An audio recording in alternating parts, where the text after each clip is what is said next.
When my children were growing up, we had a tradition at the dinner table to light our chalice and say the chalice lighting words from our home congregation in Omaha, Nebraska. Then before we would leave the table, we would share our high point and low point of the day and something we were grateful for. They've all grown into young adults now, and we don't get a chance to have dinner regularly anymore. However, on the rare occasion that we do sit down together, we bring back the tradition. I miss these pointed time each day that allowed us to reflect together on our days in a meaningful way. It was not just a list of what happened or the meetings or the classes we attended. Instead, it gave us an insight to the influences of our days, of how we each were faring in our day-to-day existence with each other. For me, it recentered me and reminded me of all the blessings that regularly showed up in my life, as well as my family's life, even on challenging days.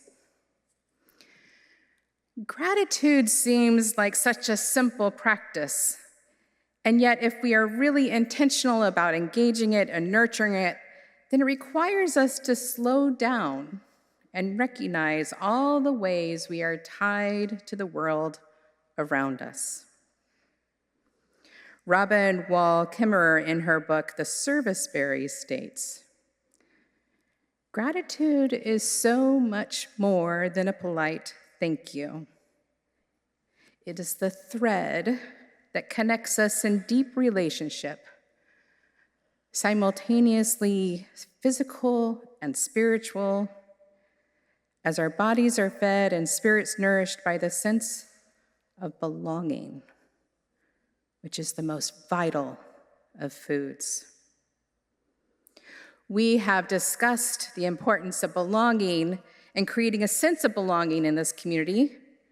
To think that gratitude is the thread that reminds us that we belong, that we are in relationship with each other, with others, with the earth, is to feed and nourish our spirits. UU minister Reverend Sean Gauthier shares, "For to have thank you on our lips is the surest sign I know that we recognize that our lives are lived in relationship, marvelously and sometimes frustratingly entangled with others, but always in relationship. Yet it is one of the life's truths we so easily forget, a truth so readily sacrificed on the altar of independence whenever we see ourselves somehow set apart from the gifts and obligations of community, of meaningful connection." I remember as a teenager thinking because I worked a part-time job at the mall and bought some of my clothes, plus a meal or two, that I was totally independent. What I was really doing was living in a fantasy world of my own independence. I didn't take into consideration that my parents provided the home I lived in, paid the utilities so I could read from the lights, paid for a majority of my meals, paid for the teen phone line I so used and enjoyed, not to mention so much more. It is easy to get caught up in a story of independence, especially in our society which thrives on the myth that we are ruggedly self-sufficient and self-reliant. When in actuality, if we were truly self-sufficient and self-reliant, we would be growing our own food from seeds we cultivated, raising our own animals for food and any kind of fabric or anything like that, creating our own clothes and shoes, building our own houses, gathering water from a well or a natural source, figuring out how to build our own cars, and maybe even trying to figure out how to operate this computer that is so frustrating. The list goes on, right? How often do you stop and think of all the ways you depend on others just to get through your day, and even just to get your basic needs met. Reverend Galen Gunrick, the former senior minister at the Unitarian Church of All Souls in New York, suggests that Unitarian Universalists have a discipline and an ethic of gratitude. Just like Jews have a discipline to obey the commandments of God, Christians have a discipline of loving God and loving your neighbor as yourself, and Muslims have a discipline of submitting to the will of Allah, UUs can have a discipline of gratitude. He states, 2 dimensions of gratitude make it fitting as our defining religious practice. One has to do with the discipline of gratitude, and the other has to do with the ethic of gratitude. He continues, the discipline of gratitude reminds us how utterly dependent we are on the people and world around us for everything that matters. From this flows an ethic of gratitude that obligates us to create a future that justifies an increasing sense of gratitude from the human family as a whole. The ethic of gratitude demands we nurture the world that nurtures us in return. And it is our duty to foster the kind of environment we want to take in and therefore become. So what do we think about that? What do we think about Unitarian Universalism having a discipline and ethic of gratitude?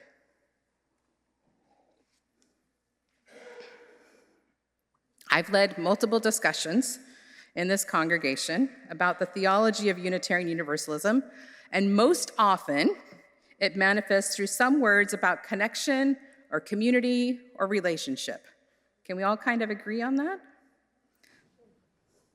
It doesn't mean that you have to believe in a God, although you can, but community, relationship, and connection. And when we're trying to address what the societal problem is, we as UUs are trying to solve the answers that are usually around disconnection and isolation. If you look at our Unitarian Universalist values, so many of them, love, justice, equity, transformation, pluralism, interdependence, and generosity, requires us to be in relationship in order to live into them on a regular basis.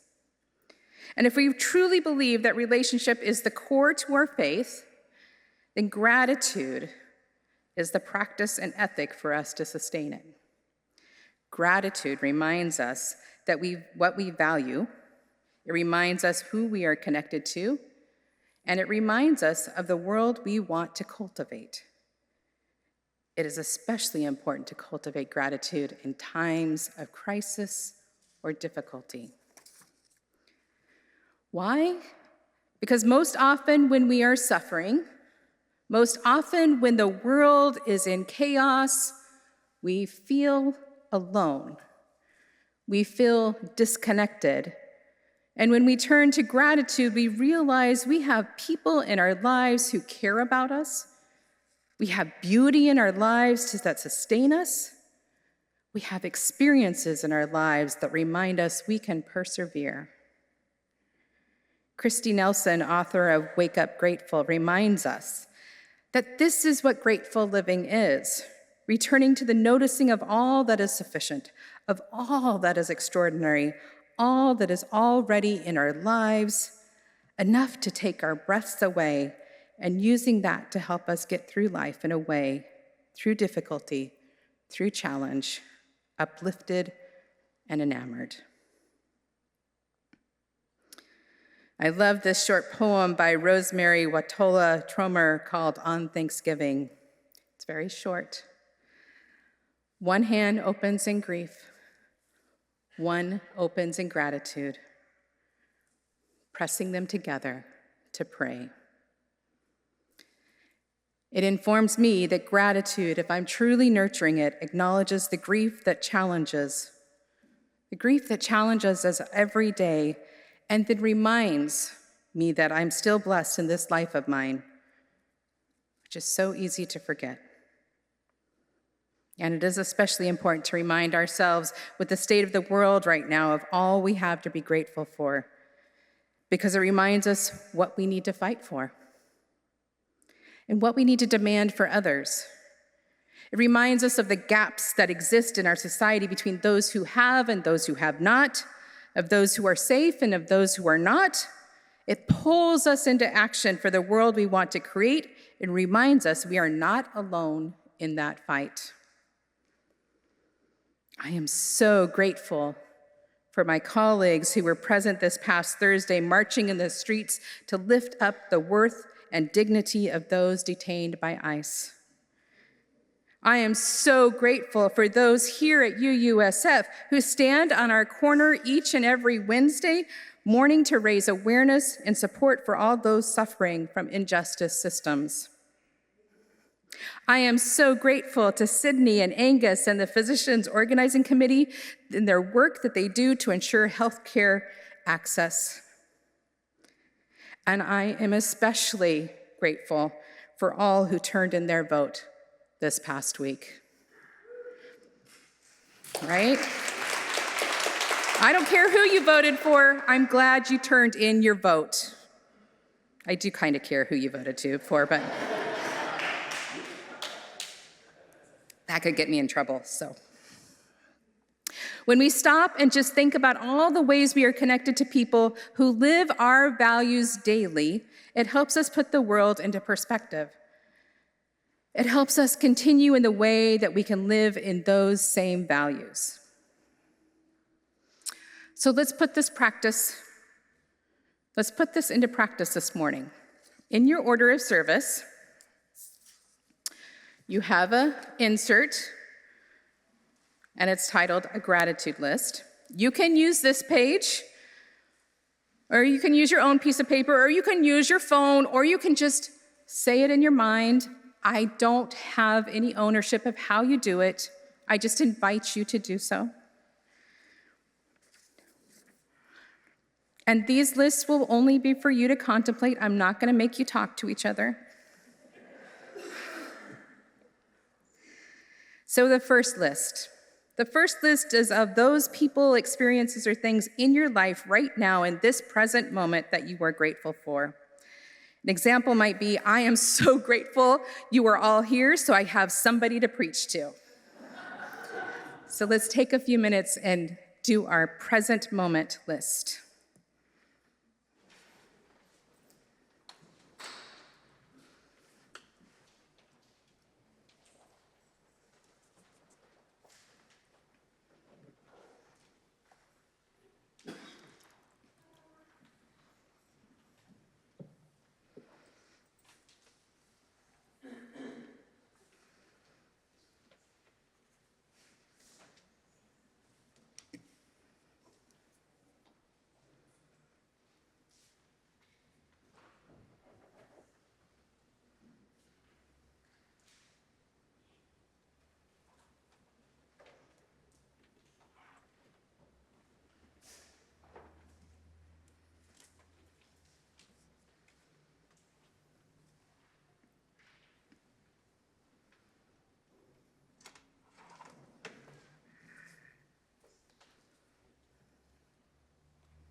The second list is a list of gratitude for relationships or experiences or things you are grateful for from your past.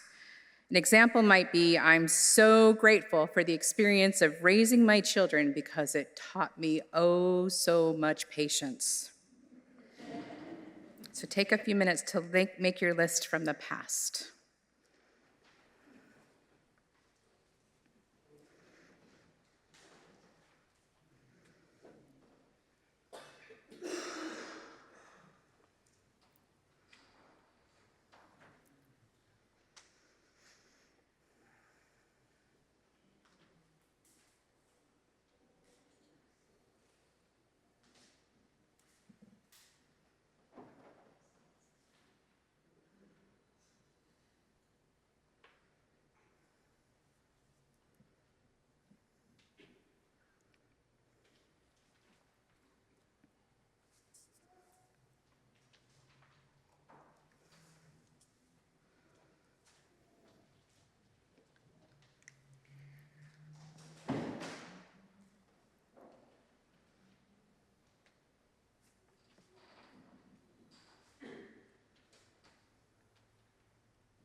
Finally, the last list is a list of gratitude for relationships or experiences or things you're looking forward to in the future. An example would be, I am grateful for my husband, Don, and the dinner he's going to cook for us later today. He happens to be in the pews today. So take a few moments and create your list for the future.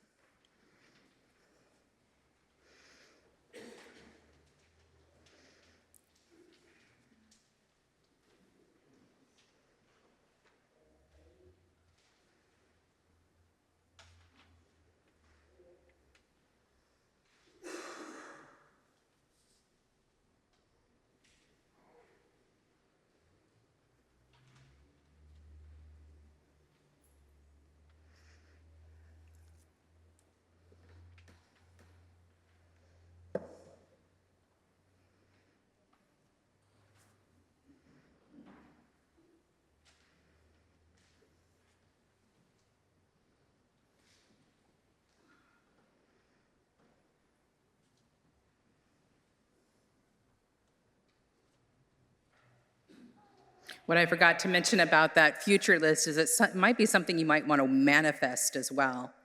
So I'm manifesting a good dinner tonight. Take a moment and just read through your list. What do you notice?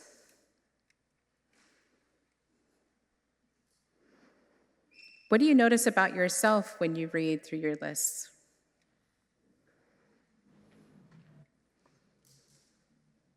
Are there relationships you remembered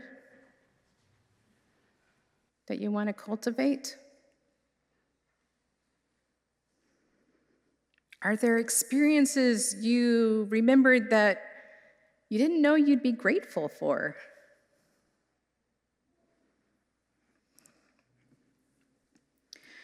Remember from our story, it does not matter how you say thank you or practice gratitude. It can be through words or actions. It can be lighthearted or a little bit sarcastic like Sam showed us. Or it can be done with deep intention and awe of the world and the relationships around you. Whatever you do, even if it is just to say the words, thank you, at the end of each day, it's a reminder, right, of the ways we are connected to each other, to this community, to the larger world that we are a part of, because we do not exist alone. Thank you. Thank you.